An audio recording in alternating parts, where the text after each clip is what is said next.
I wrote down what she said. Don't try to catch a falling knife. Financial advice there about buying falling stocks, but try to tell that to the 3 Americans and the British man who received the French Legion of Honor today for thwarting that attack by an armed gunman on a train from Amsterdam to Paris.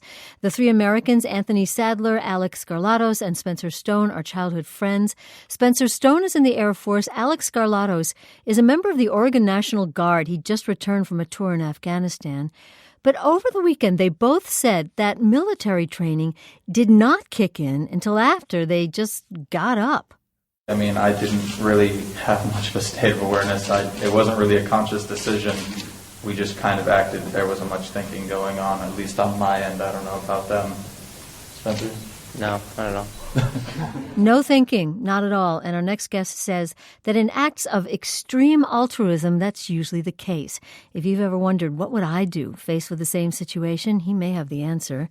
Yale psychology professor David Rand co-authored the recent study, Risking Your Life Without a Second Thought, Intuitive Decision-Making and Extreme Altruism. And Professor, who did you study and what did you find?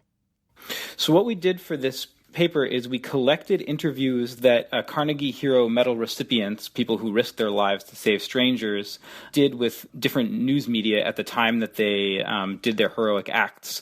And then we analyzed the text of those interviews. And what did they say? Almost across the board, they said that they didn't think, they just acted quickly, they went with their gut. Here's some of the quotes. Lenny Skutnik, who was the man who jumped into the Potomac to rescue victims of an airplane crash, he said, it was a human reaction. It was like breathing, like walking. I didn't think. Another man who rescued a woman said it was like a bolt of lightning. Something hit me. As opposed to what? What's the opposite of that kind of thinking? So the opposite of that kind of intuitive thinking is what we call reflective or deliberative thinking. And it's things where you carefully calculate out the odds, or you use self-control, you use willpower. And so what could have happened in a situation is you could imagine that you see a bad thing happening, like in the context of the train, you see the gunman on the train and you think, oh no, I'm scared. If I attack him, I might get hurt, but if it's going to save all these people, it's really the right thing to do.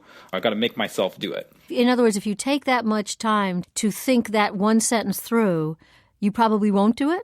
Exactly. Yeah. And not because it's too late. In our study, we controlled for the amount of time they had to act, but rather it's that psychologically, once you start thinking like that, you start coming up with excuses and rationalizations for why you don't have to act. Well, and your brain will receive that as you could get hurt, or, someone else could get hurt. You call this the danger of deliberation, that you'll delay and won't do it.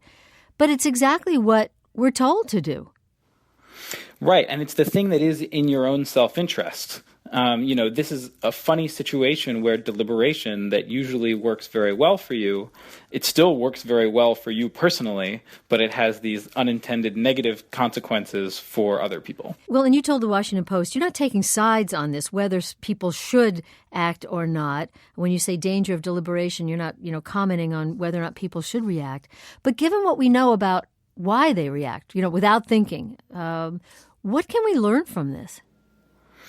I think it teaches us something about human nature and the way to think about altruism, which is that where the altruistic desire to help others typically comes from is a sort of automatic conditioned response. My idea is that in everyday situations, when someone asks you to help, it's typically a small stakes thing that you can easily afford to do that will help them and then will come back to benefit you in the future, because then they'll be positively inclined towards you.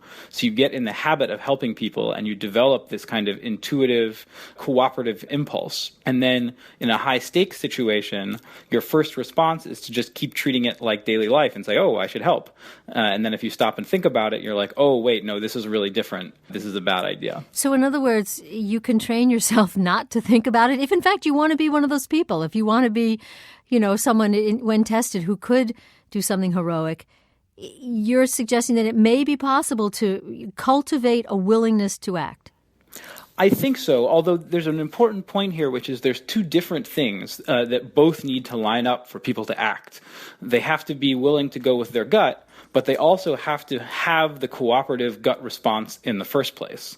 Because if you have someone whose initial impulse is to not help, then that person is definitely not going to help. So we have done a number of studies on how you can train your impulses to be cooperative. And that's a sort of first step that needs to happen. And then you also need to be willing to go with that cooperative impulse. And I think there's much less research on how to get yourself to be more impulsive. Because in general, being impulsive is not desirable for you. Right. David Rand, he's a professor at Yale, teaches psychology, economics, and management. Professor Rand, thank you so much. Thanks.